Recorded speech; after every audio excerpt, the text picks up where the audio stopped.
नरेश मीणा की जो राजनीति है उसमें ये आक्रामकता क्यों है? मेरी माँ बहुत इमोशनल है, बहुत भावुक है। मुझे लगता है मेरी भावुकता मेरी माँ से मिली है। मेरी तो कई बार मैं जब टिकट मांगने गया, टिकट नहीं मिला तो मेरी तो आपने रोते हुए भी फोटो देखी होगी।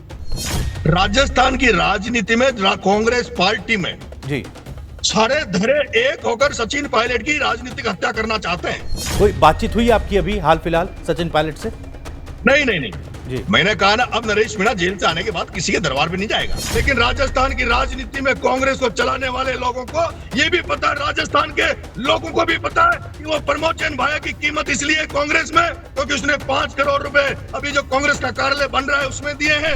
और मैंने कहा था कि मुझे अब लास्ट में केवल किरोड़ी लाल जी पे भरोसा है। जी अब मैं जेल जाने के बाद में क्या हुआ क्या नहीं हुआ, ऐसा लग रहा है कि विपक्ष राजस्थान में मौजूदा समय में कोई चेहरा दिख रहा है तो हनुमान बेनीवाल है। अगर 18% जाट समाज भी जिस दिन ये तय कर लेगा कि हम हनुमान बेनीवाल के साथ हैं, अगले दो अभी तय कर ले, केवल अभी ये तय कर ले कि एक चुनाव जाट समाज 18% जाट समाज राजस्थान का 2028 के चुनाव में एक बार पूरी ताकत से हनुमान बेनीवाल का अगर साथ दे देगा तो हनुमान बेनीवाल राजस्थान का मुख्यमंत्री बन जाएगा।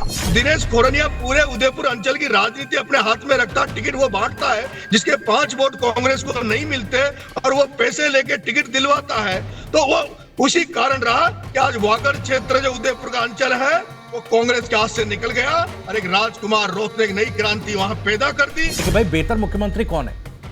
वसुंधरा राजे, अशोक गहलोत या मौजूदा सीएम? राजस्थान की अपेक्षाओं पे तो मुझे तो नहीं लगता कि कोई सा भी इनमें से बेहतर रहा है। लेकिन जेल में जब एकांतवास रहा तो आत्मचिंतन करने का मौका मिला, अवलोकन करने का मौका मिला और बहुत सारी किताबें पढ़ने का मौका मिला। मैंने काशीराम जी को देखा है जो खुद कुछ नहीं बन पाए, लेकिन एक मास्टर की बच्ची, मास्टर टीचर मायावती को मुख्यमंत्री उन्होंने बना दिया। बेहतर युवा नेता कौन? सचिन पायलट, राजकुमार रौत, हनुमान बेनीवाल? तीनों ही राजस्थान के मुख्यमंत्री बनने लायक है। मैं एक चाय की थड़ी का मालिक बनना पसंद करूंगा जी, जिसको जब चाहूं जब खोल लूं, जब चाहूं जब बंद कर लूं, जब चाहूं जब मेरे घर के कार्यक्रम कर लूं, मेरे पे कोई बंदी से नहीं हो। सत्याग्रह है उगाने पेड़, पैदल पैदल पूरे राजस्थान को नापेंगे। नमस्कार, TV9 राजस्थान पर आपका स्वागत है। आपके साथ मैं हूं भविष्य त्यागी। थप्पड़ कांड के बाद जेल से बाहर निकले नरेश मीणा अब सियासत में थप्पड़ की गूंज छोड़ने नहीं बल्कि जनता की क्रांति लाने का ऐलान कर चुके हैं। राजस्थान के टोंक से उठी ये सियासी हलचल अब पूरे प्रदेश की राजनीति को गर्म कर रही है। 21 जुलाई से नरेश मीणा जन क्रांति यात्रा पर निकल रहे हैं, वो भी नंगे पैर, और उनके साथ चलेंगे हजारों समर्थक गांव-गांव, ठाणी-ठाणी। सवाल उठ रहे हैं कि क्या यह यात्रा वाकई जनता के हक के लिए है या फिर जेल से बाहर निकलते ही सियासत में दोबारा सेंटर स्टेज पर आने की एक कवायद है। क्या थप्पड़ कांड के बाद अब नरेश मीणा एक नई पॉलिटिकल पिच पर बैटिंग कर रहे हैं? यह भी सवाल। और सबसे बड़ा सवाल यह, क्या जन क्रांति यात्रा सिर्फ यात्रा है या 2028 की जमीन को अभी से जोतने की शुरुआत, या फिर इससे पहले अंता विधानसभा में उपचुनाव की आहट नरेश मीणा को एक्टिव मोड में ले आई है? सवाल यह भी है कि आखिर नरेश मीणा की सियासी लकीर किस विचारधारा से मेल खा रही है या आने वाले समय में मेल खा सकती है। आज हमारे साथ खुद नरेश मीणा है तमाम सवालों के जवाब देने के लिए। नरेश मीणा साहब, बहुत बहुत स्वागत आपका TV9 राजस्थान पर। राम राम साहब। राम राम। नरेश मीणा जी, क्योंकि कल आप प्रेस कॉन्फ्रेंस कर रहे थे और आपने एक बड़ी बात कही कि देखिए समरावता का जो अध्याय है वो पुराना हो चुका है, अब नई कवायद आपने शुरू की है। लेकिन उससे पहले मैं थोड़ा सा ये नरेश मीणा के व्यक्तिगत व्यवहार को लेकर एक सवाल पूछना चाह रहा हूं कि भाई नरेश मीणा की जो राजनीति है उसमें ये आक्रामकता क्यों है, इतना आक्रामक अंदाज क्यों है? क्योंकि कल भी मैंने देखा प्रेस कॉन्फ्रेंस करते हुए थोड़ा लाउड आप हो गए, और चाहे वो बजरी माफिया के लिए बात करते हुए हों, चाहे वो भूमाफिया के लिए हों, तमाम चीज़ों को लेकर थोड़ा सा एक भावुकता कहूं मैं उसे, या थोड़ी सी उसे आक्रामकता कहूं। आखिर इसकी वजह क्या है? क्योंकि देखिए कई इंटरव्यू मैंने आपके देखे हैं सचिन पायलट को लेकर, आप सचिन पायलट के लिए आपको लेकर सवाल पूछे जाते हैं कि भाई सचिन पायलट के काफ़ी आप करीबी हैं। अब सचिन पायलट का आप सम्मान करते हैं, वो आपके करीबी हैं, आप उनके करीबी हैं, लेकिन वो तो ये कहते हैं कि भाई देखिए राजनीति में है तो सर पर बर्फ और मुंह में शक्कर लेकर राजनीति में आगे बढ़ना चाहिए। देखिए ऐसा है, आक्रामकता और इमोशंस। जी मेरी माँ बहुत इमोशनल है, बहुत भावुक है। मुझे लगता है मेरी भावुकता मेरी माँ से मिली है। और मेरे पिताजी जो पंचायत राज की छोटी सी राजनीति करते हैं, उनके अंदर भी मैंने गरीबों के प्रति, असहाय लोगों के प्रति, कहीं अन्याय होता, अत्याचार होता है जी तो उनको भी मैंने गुस्से में होते हुए देखा है। तो मुझे लगता है ये इमोशंस, ये आक्रामकता मेरे माँ बाप से मुझे मिली है। तो माँ बाप से मिली तो इसको तो कैसे बदल सकते हैं? जी ठीक है जो सर। जैसा लगता है, जी जो जैसा लगता है। मेरी तो कई बार, मैं जब टिकट मांगने गया, टिकट नहीं मिला तो मेरी तो आपने रोते हुए भी फोटो देखी होगी। मैं अभी समरावता गया और मुझे जब लगा कि मुझे इतना प्यार क्यों देते हैं ये लोग, तब मेरी आंखों में आंसू देखे होंगे। और जब कोई व्यक्ति किसी गरीब को, कमजोर व्यक्ति को मारने का प्रयास करता है, जी उसका अधिकार छीनने का प्रयास करता है, तो उस समय वो व्यक्ति बेचारा गरीब असहाय व्यक्ति तो अपना गुस्सा किस पे निकाले? उसकी कोई जब मदद नहीं करे तो लगता है कि उसके दुख दर्द को देखकर अगर मुझे गुस्सा आता है, आक्रोश आता है, तो इसमें क्या खराबी है भाई? जी नरेश, क्या आप जैसा आपने कहा कि वंशानुगत आपको ये आक्रामकता, ये भावुकता मिली है, क्या आपको लग रहा है कि जन क्रांति यात्रा की जो आप शुरुआत कर रहे हैं, क्या उस आक्रामकता और भावुकता को सही तरीके से राजनीति में चैनलाइज करने का एक तरीका है और उसमें एक पॉजिटिव, आपको वो एक पॉजिटिव जरिया आपके लिए होगा? भविष्य त्यागी जी भाई साहब उसी पे चलेंगे। जी रास्ता इंकलाब का है, इंकलाब के साथ साथ इसमें सत्याग्रह भी रहेगा। जी सत्याग्रह है, उगाने पेड़, सत्याग्रह है उगाने पेड़, पैदल पैदल पूरे राजस्थान को नापेंगे, जी ये सत्याग्रह है। इंकलाब जो भगत सिंह के अंदर था वो भी साथ में है। मुझे उम्मीद है कि सत्याग्रह से ही काम हो जाए, लेकिन जब सत्याग्रह से काम नहीं होता है तो आज के युग में फिर से भगत सिंह बनना भी जरूरी है। जी ठीक है, आप सत्याग्रह की बात कर रहे हैं, इंकलाब की बात कर रहे हैं। मुझे जरा बताइए, 8 महीने, चूंकि जो समरावता में हुआ उस वक्त देवली उनियारा में हुआ, उसके बाद 8 महीने आपने जेल में काटे, क्या कुछ महसूस किया? क्या किसी तरह का बदलाव नरेश मीणा में आया है? क्या नरेश मीणा की क्या किसी तरह से एक राजनीतिक चेतना थोड़ी और व्यापक हुई है? क्या क्या कुछ रहा अनुभव, थोड़ा दर्शकों को बताइएगा। देखिए त्यागी साहब जी, पहले मैं जो देखता था, जो करता था, जो महसूस गांवों में जहां मैं रहता था वहां करता था, वो मैं उसी स्टाइल से अपनी कार्यशैली थी मेरी। जी, लेकिन जेल में जब एकांतवास रहा तो आत्मचिंतन करने का मौका मिला, अवलोकन करने का मौका मिला और बहुत सारी किताबें पढ़ने का मौका मिला। जब भगत सिंह को पढ़ा तो उससे लगा कि नरेश, ये 8 महीने की ये छोटी सी जेल, ये 29 मुकदमे जो जनहित में लगे हैं, ये छोटा सी कठिनाइयां हैं। जी, जिस तरह से भगत सिंह आजादी की लड़ाई में जो लोग लड़े थे, जिन्होंने कुर्बानियां दी, उसके सामने तो कुछ नहीं है। और लेकिन आज के इस युग में, मैं तो देखो त्यागी जी, अभी तो मैं राजस्थान में भी एक छोटी सी राजनीति में भी अपना स्थान नहीं बना पाया, जी, लेकिन मैं अभी अगर मैं बड़ी बात करूंगा तो आपको लगेगा, जनता को लगेगा, ये गांव का छोटा सा व्यक्ति अभी चुनाव जीत नहीं पा रहा, अभी छोटे अपने स्थान बनाने का प्रयास कर रहा है और ये बातें देश को बदलने की करता है, देश की राजनीति को बदलने की बात कर रहा है या देश में सुधारों की बात कर रहा है, तो पचेगी नहीं लोग अभी। जब तक मैं, हो सकता है अभी एक ऐसा समय भी आए जब लोग कहेंगे इसको हम लेट पहचाने, लेकिन मैं आपसे निवेदन करना चाहता हूं, देश आजाद हो गया लेकिन आज भी हालात नहीं बदले। जी, आज भी हालात बहुत बुरे हो गए और उस समय से भी ज्यादा बुरे इसलिए हो गए कि जिस तरह से नशा का दौर चल रहा है, मिलावट का दौर देश में चल रहा है, जिस तरह से राजनीति गंदी हो गई है, उससे देश बर्बादी की तरफ जा रहा है। जिस तरह से इस धर्मनिरपेक्ष देश में धार्मिकता के नाम पर जिस तरह से दंगे फसाद, लोगों को मारना, ये जो चल रहा है, इससे देश किस तरफ जा रहा है। इससे लोकतंत्र ना देश मजबूत हो रहा है, बल्कि देश बहुत पीछे जा रहा है। मैं ये तो नहीं कहता देश के लेवल पे, लेकिन मैं अब राजस्थान में एक इसी मुद्दों को लेकर एक यात्रा निकालने जा रहा हूं। मुझे उम्मीद है कि जो मकसद अन्ना हजारे जो दिल्ली में अनशन किया था, लेकिन जिस मकसद के साथ अन्ना हजारे दिल्ली में बैठे थे, वो शायद उनका मकसद पूरा नहीं हुआ था। लेकिन इस जन क्रांति यात्रा से राजस्थान में आने वाले समय में आपको कहीं न कहीं जनता के लिए, जनता के हित में फायदा होता हुआ जरूर नजर आएगा। आपको नशाखोरी, मिलावटखोरी, भ्रष्टाचार, राजनीति में सुधार की कहीं न कहीं नजर जरूर आपको आएगा। जी, आप धर्मनिरपेक्षता की बात कर रहे हैं। कल भी आपने अपनी प्रेस कॉन्फ्रेंस में कहा, समरावता जब आप पहुंचे थे जेल से निकलने के बाद, उस वक्त भी आपने कहा कि सनातन धर्म में क्या सिखाता है, वो तमाम बातें आपने ग्रामीणों के सामने रखी थी।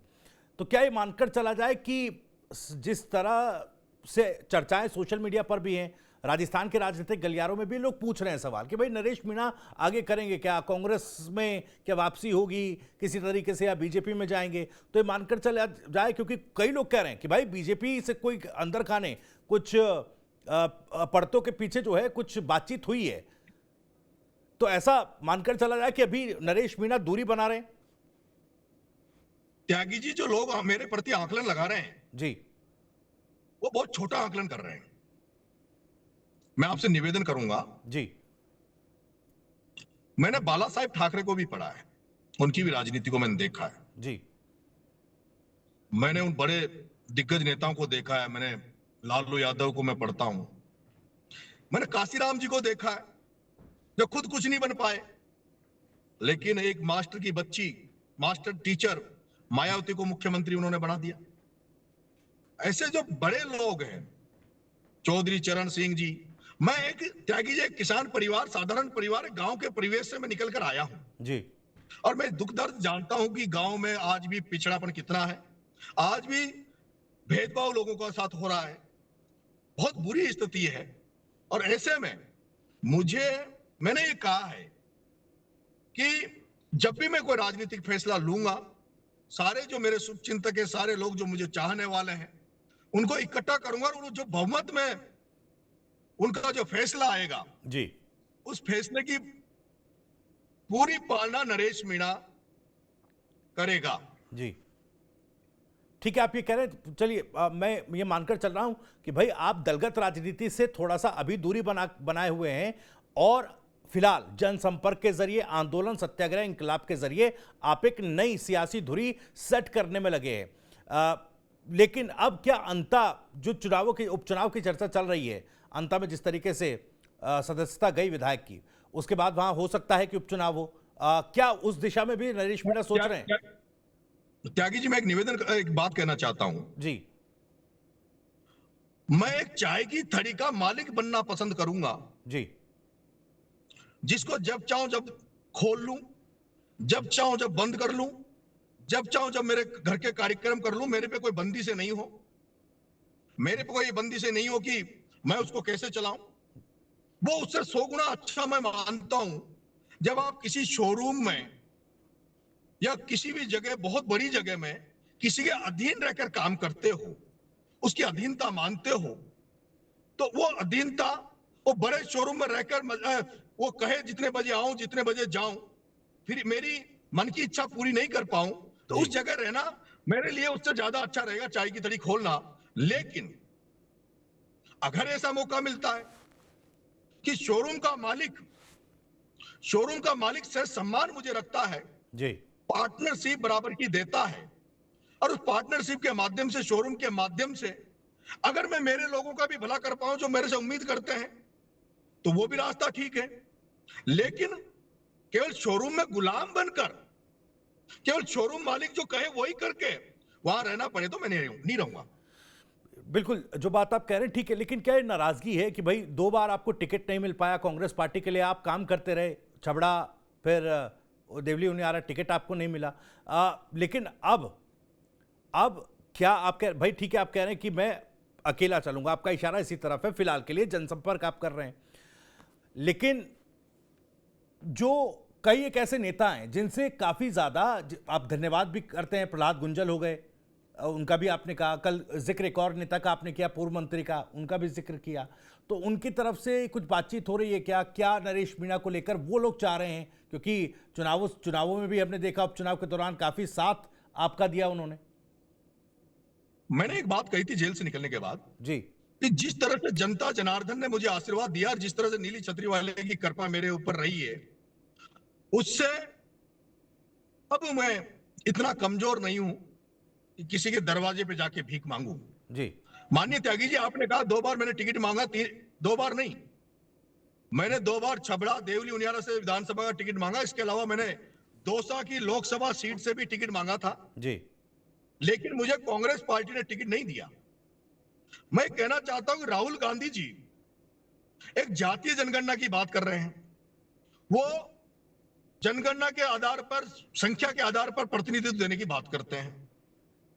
वो जो मूल वोट है कांग्रेस पार्टी का, उस मूल वोट को मजबूत करने की बात करते हैं। जी लेकिन मैं कहना चाहता हूं राजस्थान की राजनीति में नरेश मीणा 25-30 सीटों पे कम से कम अगर असर करता है, उसको कांग्रेस में भीख मांगनी पड़ती है एक एमएलए के टिकट के लिए। और प्रमोद जैन भाया, जिसका वर्ग, जिसकी संख्या भी नहीं है, जिसकी विधानसभा में 500 वोट नहीं है, वो 7 सीटों पे टिकट बांटता है। और वो उसका वर्ग जो लगभग 95% से 99% बीजेपी को वोट देता है। ये कौन सा न्याय है? ये कौन सी राहुल गांधी की राजनीति को नीचे वाले लोग फॉलो करते हैं? इसलिए मैं ये कहना चाहता हूं कि अब राहुल गांधी जी को, कांग्रेस के नेताओं को ये सोचना चाहिए। एक अभी मैंने आपको, कल आप कह रहे थे कि आप कल भी थोड़े आक्रामक हो गए थे। त्यागी जी, अभी 12 जिले में कांग्रेस पार्टी ने रैली निकाली थी, तिरंगा यात्रा और संविधान बचाओ यात्रा। वहां जो कांग्रेस के नेता थे वो एक शब्द भी ये नहीं बोले कि तिरंगा यात्रा क्यों निकाल रहे हैं, संविधान क्यों बचाया जाए, राहुल गांधी की क्या मंशा है, संविधान क्या है, संविधान क्या चाहता है। एक शब्द भी उनके मुंह से नहीं निकला। उनके मुंह से निकला कि किसी भी सूरत में प्रमोद जैन भाया पे जो मुकदमे लगे त्यागी जी, वो मुकदमे, उस पर 3 तरह के मुकदमे हैं जी। एक तो गौशालाओं की जमीन को हड़प कर करोड़ों रुपए कमाने का, दूसरा एक शहरी आदिवासी समाज के 100 बीघा जमीन में 100 करोड़ का पत्थर निकालने का, और तीसरा राजनीति में रहते हुए, पद का उपयोग करते हुए मेरे को और मेरे जैसे 1-2 और साथी वहां जो थे 12 में, कमल राठौर जो कांग्रेस के चेयरमैन रहे पहले, उसको सुपारी देकर मरवाने के मुकदमे उन पर है। और उनको कांग्रेस पार्टी के नेता डोटासरा जी जब इस तरह चैलेंज करके कहते हैं कि उसको किसी भी सूरत में जेल नहीं जाने देंगे, तब गुस्सा आना लाजमी है और गुस्सा आना भी चाहिए। ठीक है, कांग्रेस के प्रति नाराजगी चाहे टिकट को लेकर हो, चाहे फिर प्रमोद जैन भाया को लेकर जिस तरीके से आप कॉन्स्पिरेसी बता रहे हैं, चाहे वो हो। मेरी त्यागी जी, मैं पूछना चाहता हूं, कहना चाहता हूं जी, मैं पिछले वर्षों से कांग्रेस को देख रहा हूं। अगर आज डूंगरपुर बांसवाड़ा में राजकुमार रौत को ये समय रहते पहचान जाते जी, समय रहते नए युवाओं को मौका दे देते, मालविया के चक्कर में और रघुवीर मीणा के चक्कर में नहीं रहते, वो दिनेश खोरनिया जो वैश्य समाज से आता है डूंगरपुर बांसवाड़ा में, वो दिनेश खोरनिया पूरे उदयपुर अंचल की राजनीति अपने हाथ में रखता, टिकट वो बांटता है, जिसके 5 वोट कांग्रेस को नहीं मिलते और वो पैसे लेके टिकट दिलवाता है। तो वो उसी कारण रहा कि आज वागड़ क्षेत्र जो उदयपुर का अंचल है वो कांग्रेस के हाथ से निकल गया और एक राजकुमार रौत ने एक नई क्रांति वहां पैदा कर दी। आज भी मैं पूर्वी राजस्थान में देख रहा हूं, आज कांग्रेस को मीणा समाज जो है, आदिवासी समाज है, कांग्रेस के लिए मर मिटने के लिए तैयार रहता है। लेकिन क्या मीणा समाज में एक कांग्रेस की जो मुख्य मंच लगता है, मुख्य मंच पर जब राहुल गांधी जी आते हैं, कोई राष्ट्रीय नेता आता है, उस मंच पर एक भी मीणा नेता या किसी आदिवासी नेता को पहली पंक्ति में नहीं बैठने दिया जाता। या आप राजस्थान की राजनीति को देखेंगे, आप क्षेत्रीय हिसाब से देख लो, जो लोग राजस्थान की राजनीति में जो छत्रा पे बने हुए हैं, वो छत्रा वही लोग हैं जिनकी विचारधारा आरएसएस की है। जिनकी विचारधारा, जिनका वर्ग बीजेपी को वोट देता है लेकिन टिकट वो लोग बांटते हैं। और जो लोग कांग्रेस जो वेंटिलेटर पे पड़ी है, जो सांसें गिन रही है, जिन लोगों की वजह से वेंटिलेटर पे रह के सांसें गिन रही है, जी। उन लोगों का वो शोषण करते हैं, उनके अच्छे आने वाले युवाओं को वो दरकिनार करते हैं। और हो सकता है कि आने वाले 2028 के चुनाव में हाड़ौती से लेकर पूर्वी राजस्थान में भी अगर इसी तरह की कांग्रेस चलती रही तो कांग्रेस का सुपड़ा साफ हो जाएगा। कांग्रेस देखने को राजस्थान में नहीं मिलेगी। नरेश, मुझे एक बात बताइए, ये जो आप बात कह रहे हैं, भाई आपने चुनाव टिकट मांगा छबड़ा से भी, लोकसभा का भी, फिर देवली उनियारा से भी, आखिर ऐसा क्या हुआ कि नरेश मीणा की बात जो है वो ऊपर तक कांग्रेस के शीर्ष नेतृत्व क्यों नहीं पहुंच पाई? वजह क्या रही? अब पता नहीं वो ऊपर वालों की नजर, उनका कैमरा नीचे है कि नहीं है।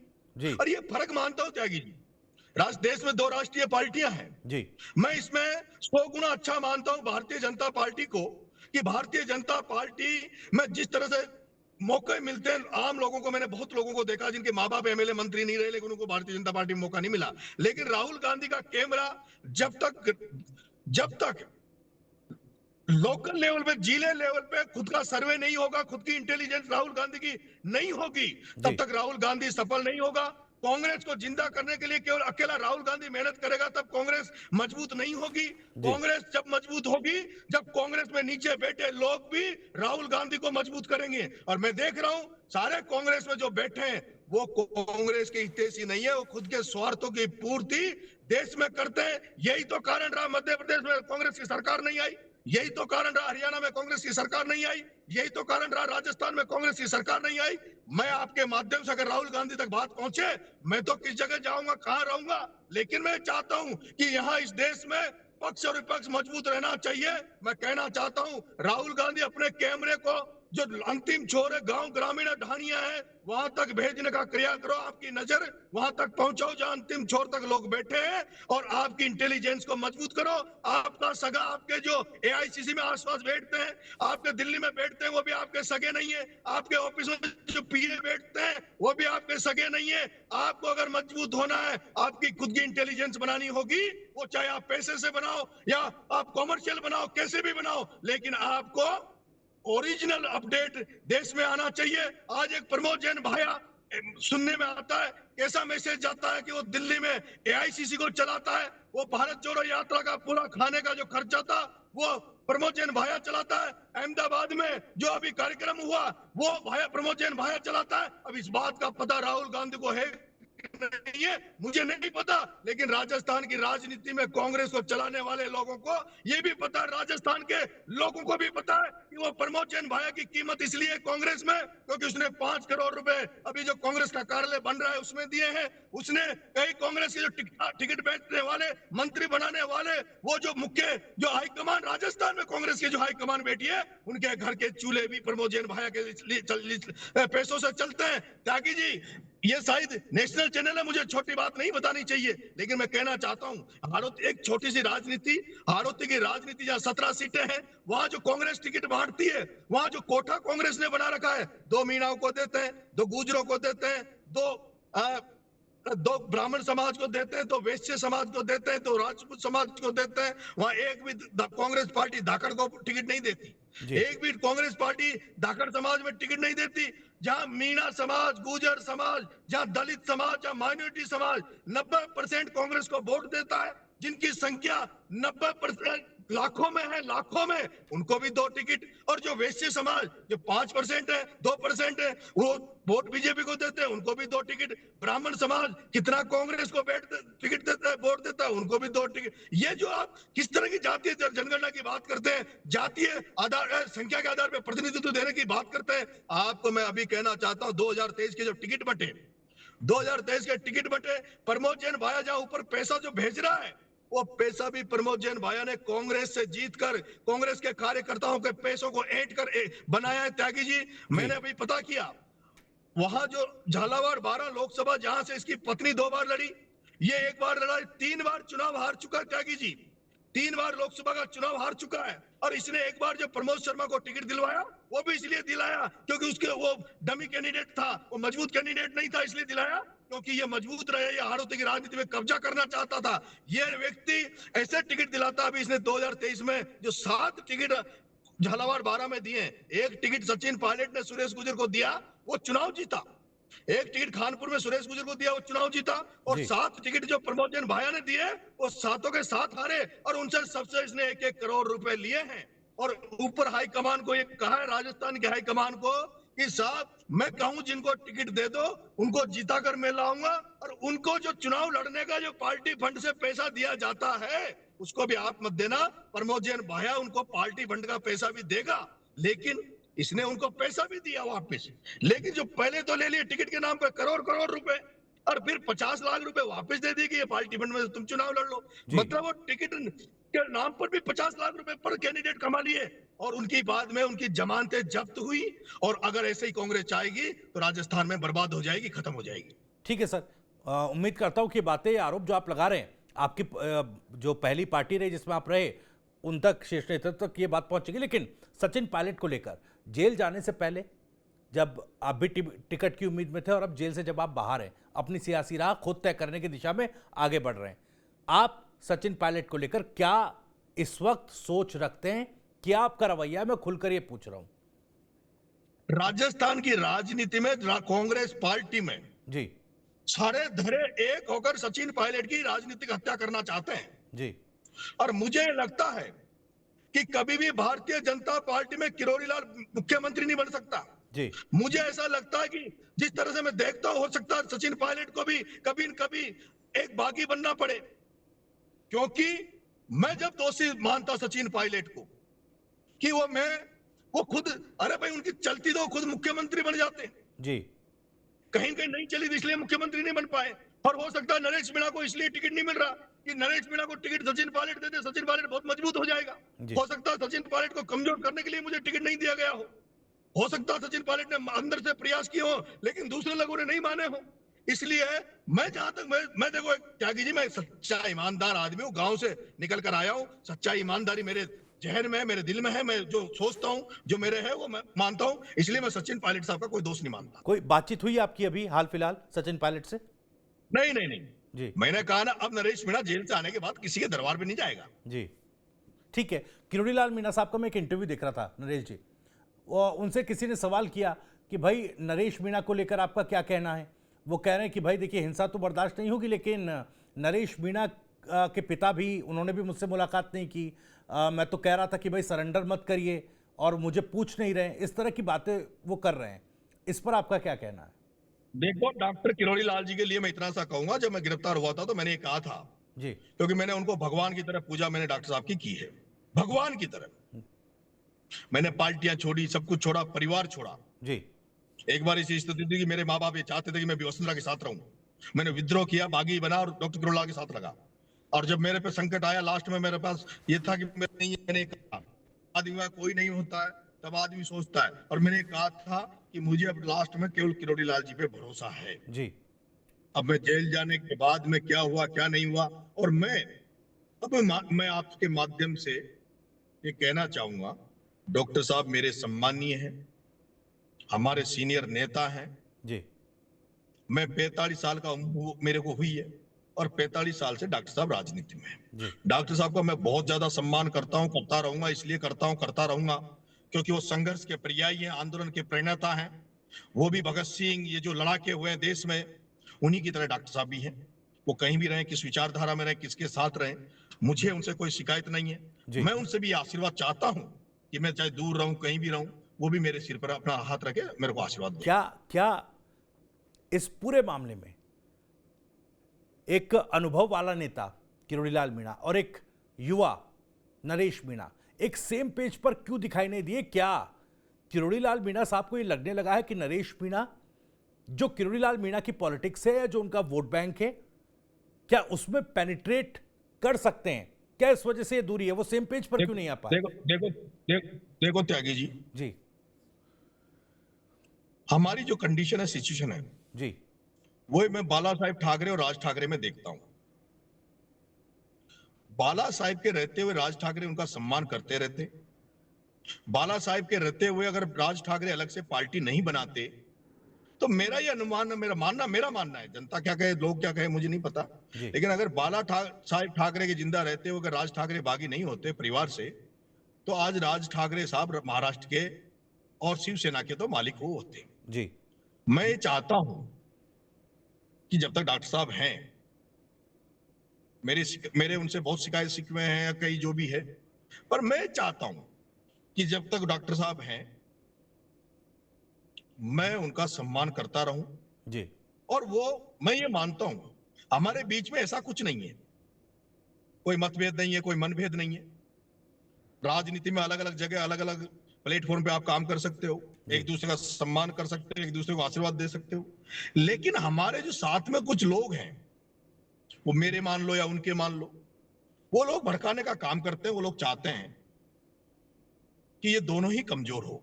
जी इसलिए मैं कहना चाहूंगा, मैं मेरे लोगों से तो हमेशा कहता हूं कि आप लोग उल्टा सुल्टा बोल के हमारे एक दूसरे के खिलाफ करके आप लोग हमारा फायदा नहीं कर रहे, हमारा नुकसान कर रहे हैं। डॉक्टर साहब ने बहुत कुछ दिया है, इसलिए मेरा आपके चैनल से आज, जी। क्योंकि नेशनल चैनल पे पहली बार नरेश का इंटरव्यू आप ले रहे हो, जी तो मैं आज ये कहूंगा कि मैं अंतिम पड़ाव तक डॉक्टर साहब का किसी भी छोर पे रहूं, किसी दल में रहूं, किसी पार्टी बनाऊं नहीं बनाऊं, कहां जाऊं कहां नहीं रहूं, लेकिन मैं डॉक्टर साहब का सम्मान करता रहूंगा। ठीक है सर। मीना साहब, हनुमान बेनीवाल को लेकर भी थोड़ा सा मैं चर्चा कर लेता हूँ। कुछ एक सवाल है। हनुमान बेनीवाल एसआई भर्ती को रद्द करने जैसे मुद्दे, आरपीएससी के पुनर्गठन को लेकर काफ़ी मुखर हैं। उन्होंने अभी जन आक्रोश रैली नागौर में की, बड़ी संख्या में लोग जुटाए, चेतावनी दी, कई तमाम चीज़ें की। एक तरीके से कहा जाए तो ऐसा लग रहा है कि विपक्ष राजस्थान में मौजूदा समय में कोई चेहरा दिख रहा है तो हनुमान बेनीवाल है। अब ये जो नई सियासत और ये एक तीसरा विकल्प के तौर पर कई नेताओं की मौजूदगी दिख रही है, क्या एक साथ हो सकती है? और उसमें क्या नरेश मीणा की भी जगह होगी? नरेश मीणा भी उस बारे में कुछ सोचते हैं क्या?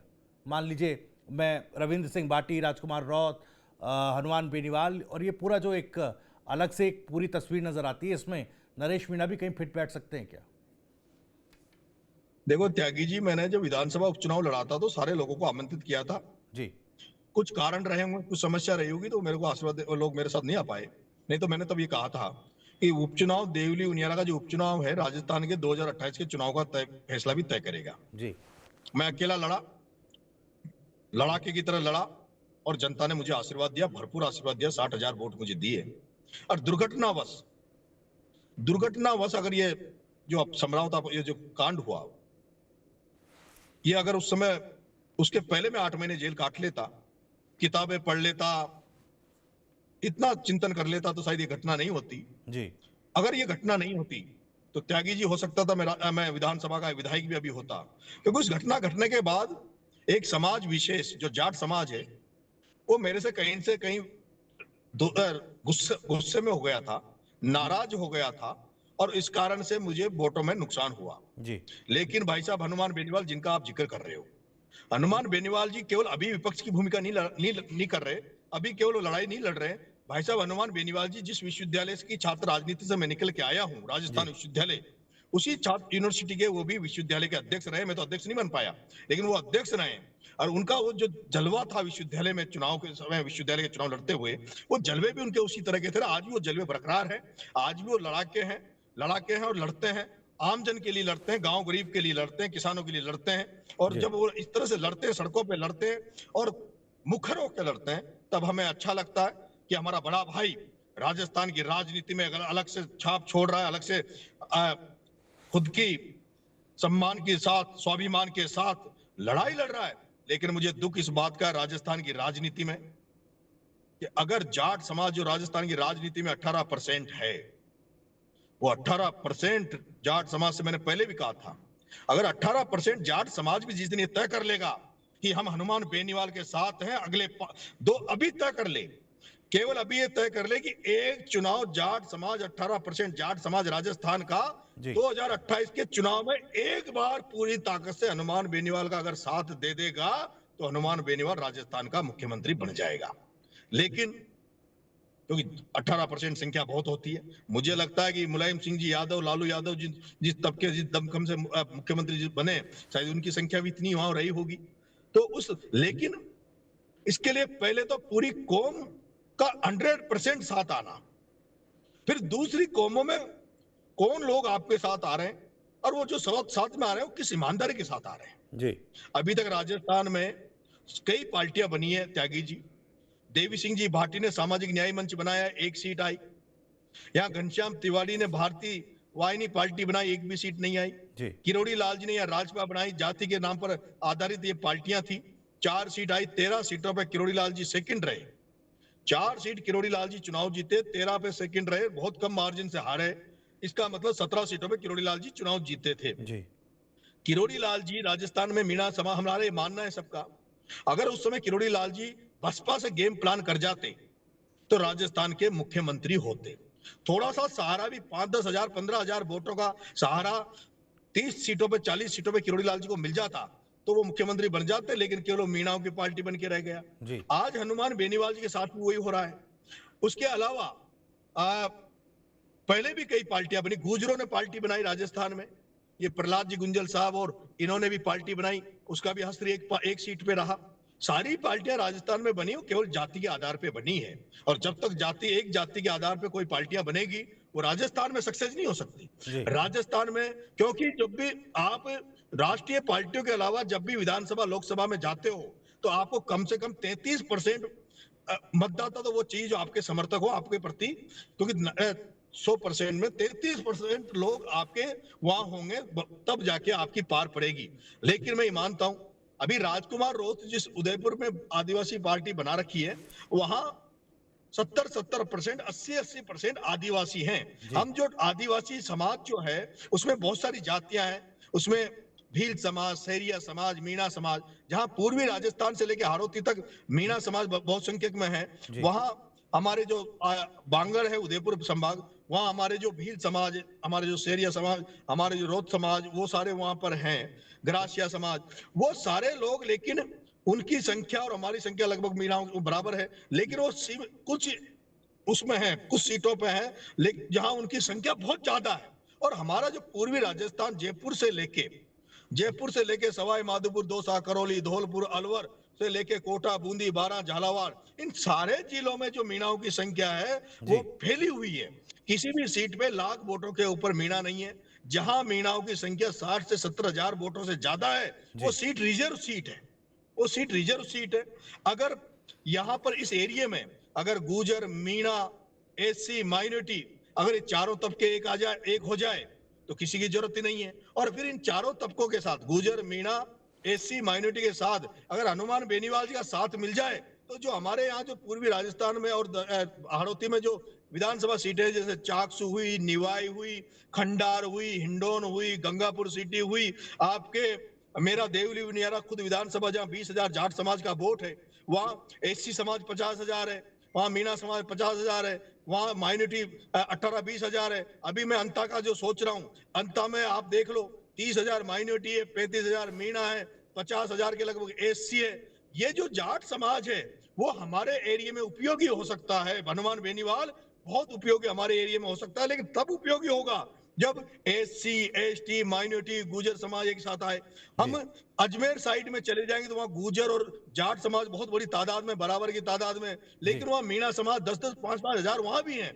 सीकर, झुंझुनू में भी विधानसभाओं में 10-10 हजार वोट मीणा समाज के हैं। वहां अगर हनुमान बेनीवाल, एससी और ये लोग इकट्ठे हो जाए, गुर्जर समाज इकट्ठा हो जाए, तो वहां हो सकता है नरेश मीणा उनके लिए उपयोगी हो सकता है, मीणा समाज उनके लिए उपयोगी हो सकता है। राजस्थान में जिस दिन ईमानदारी से, लेकिन जो लोग पैक्ट बनाएंगे वो एक मंच पर आकर उनको उनके समाजों में भी तो उनके प्रति स्वीकार्यता होनी चाहिए। स्वीकार्यता थी राजस्थान में। पिछली बार 2023 के चुनाव में इस तरह के समीकरण बन रहे थे।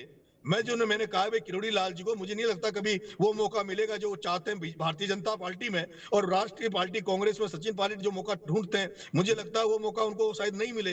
हनुमान बेनीवाल जी ने तो इस बात को महसूस कर लिया, जान लिया कि भाई मुझे तो कांग्रेस बीजेपी में, जब मिर्दा मदेना जैसे लोग कांग्रेस में मुख्यमंत्री नहीं बन पाए, उनके नाम पर चुनाव हो गए, जब उनको मुख्यमंत्री नहीं बनाया तो हनुमान बेनीवाल को कौन मुख्यमंत्री बनाएगा, इसलिए उन्होंने तो अपनी टक्कर बना ली। अब ये दोनों नेता किरोड़ी लाल, सचिन पायलट, हनुमान बेनीवाल पिछली बार एक हो जाते तो राजस्थान में तीसरा मोर्चा बन जाता और राजस्थान में इनकी सरकार बनती, मुख्यमंत्री ये लोग होते, मुख्यमंत्री तीनों में से कोई भी एक बन जाता। लेकिन आज जो अपमानजनक स्थिति में तीनों लोग राजस्थान की राजनीति में हैं, मैं तीनों को आज संतोषजनक सम्मानजनक स्थिति में नहीं मानता। ना मैं डॉक्टर साहब को मानता हूं, ना मैं पायलट साहब को मानता हूं, ना हनुमान बेनीवाल जी को मानता हूं। लेकिन जब ये खुद की चाय की थड़ी खोल लेते, खुद की दुकान खोल लेते, तीनों उस दुकान को मिलके चलाते, तो उस दुकान में कितने लोग चाय पीते, कितने लोग वहां काम करते, मैं चाहता हूँ। और नरेश जी, अब जैसे आप जन क्रांति यात्रा निकाल रहे हैं, मैं ये पूछना चाह रहा हूं कि नरेश मीणा इस तरफ आगे बढ़ रहे हैं कि वो 36 कौम की जो राजनीति है, सर्व समाज की जो राजनीति है, वो अब ट्राई की जाए। और दूसरा, जो तमाम लोग हैं,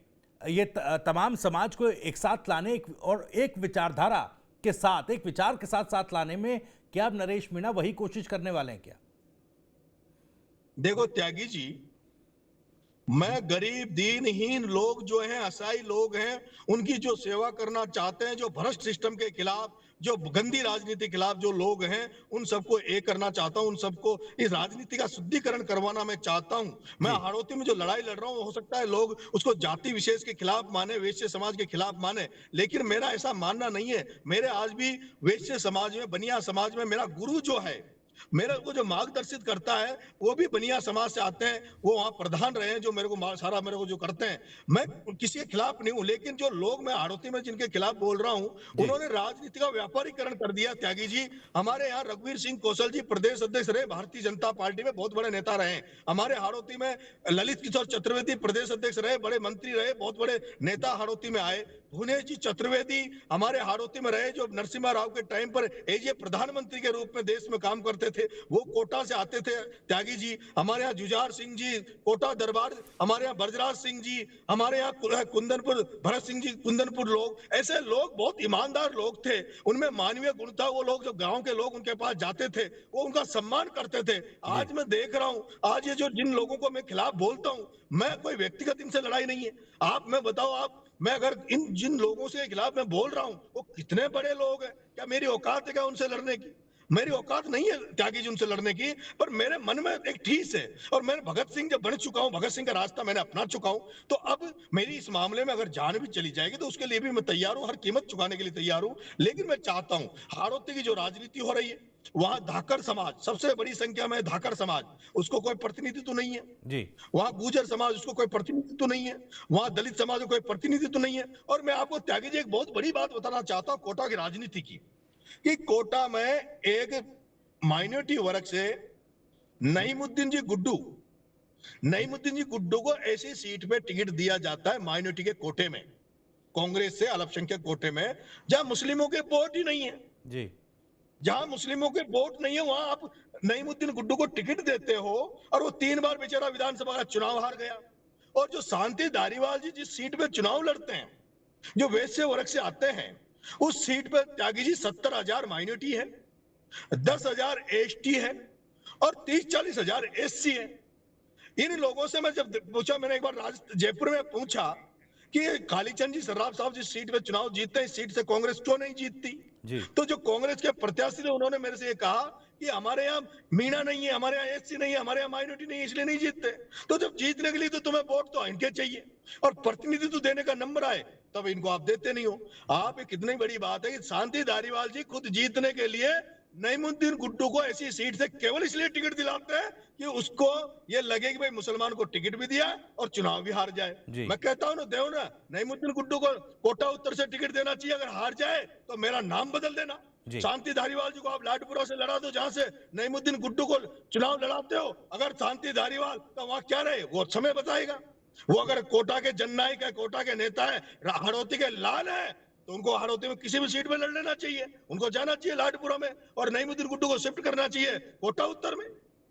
ठीक है नरेश जी, क्योंकि बहुत वक्त ज़्यादा हो रहा है और मेरे कुछ एक सवाल और भी हैं, मैं फिर आपसे कनेक्ट भी करूंगा बातचीत, और आपकी जो यात्रा है इसको लगातार हम कवर भी कर रहे हैं। खैर मुझे बताइए, मौजूदा समय में आपको क्या लग रहा है? एक रैपिड फायर की तरह एक क्वेश्चन है कि भाई बेहतर मुख्यमंत्री कौन है, वसुंधरा राजे, अशोक गहलोत या मौजूदा सीएम भजन लाल?